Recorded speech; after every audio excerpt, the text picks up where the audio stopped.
అబ్రహాము తనకు కలిగినది యావత్తు ఇస్సాకుకి ఎంత ఇచ్చుంటాడు సార్? ఎంత ఇచ్చుంటాడు సార్? దాని ముందే మనం మాట్లాడుకున్నాం ఏమని? తన పనివారు కలిసి ఉండలేనంతగా అబ్రహాం ఏం చేయబడ్డాడంట? విస్తరింపబడ్డాడంట. అసలు లెక్కలేకపోతున్నాము, మా వల్ల కావడం లేదు, మేము గొడవలు వేసుకుంటున్నాం అనే కాడికి వచ్చేసారు వాళ్ళు.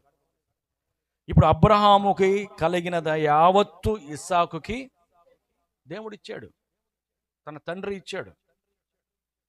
కానీ ఇస్సాకుకి పిల్లల పుట్టి 60 ఏళ్ళ వయసు కలిగిన వాడైనప్పుడు తన ఉన్న దేశం నుండి మరొక దేశానికి వెళ్ళినప్పుడు అక్కడ ఏముందయ్యా అంటే కరువు ఉంది.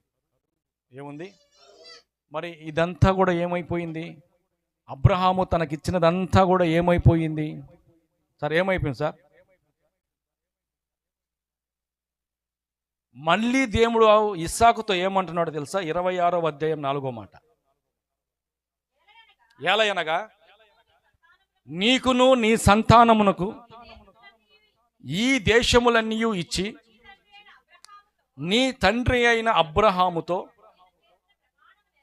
నేను చేసిన ప్రమాణము నెరవేర్చి ఆకాశ నక్షత్రాల వలె నీ సంతానమును విస్తరింపచేస్తాను. కొట్టో గట్టిగా కొట్టో. 26లో నువ్వు విస్తరింపబడాల యేసు నామములో.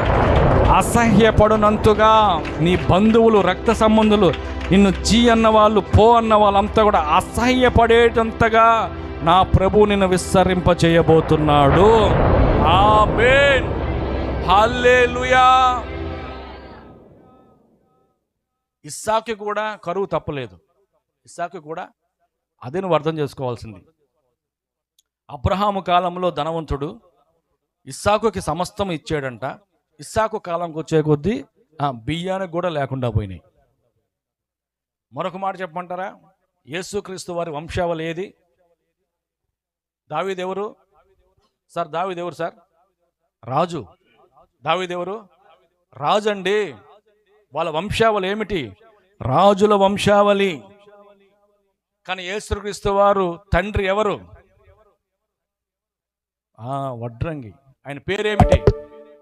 యేసేపు. సార్ అర్థమవుతుందా? మీ పితరులేమో రాజులు సార్, ఇప్పుడు మీరేమో అప్పుల పాల్లో ఉన్నారు సార్. మీ పితరులేమో రాజులు, ధనవంతులు, ధనికులు, ఘనపరచబడిన వాళ్ళు. ఈరోజు మనం మాత్రము యేసేపు వడ్రంగి వాడు. యేసు ప్రభు పుట్టింది పశువుల. దయచేసి అర్థం చేసుకో, సార్వత్రిక సంగమా, అర్థం చేసుకో. ఈరోజు నీ స్థితి కొద్దిగానే ఉందేమో.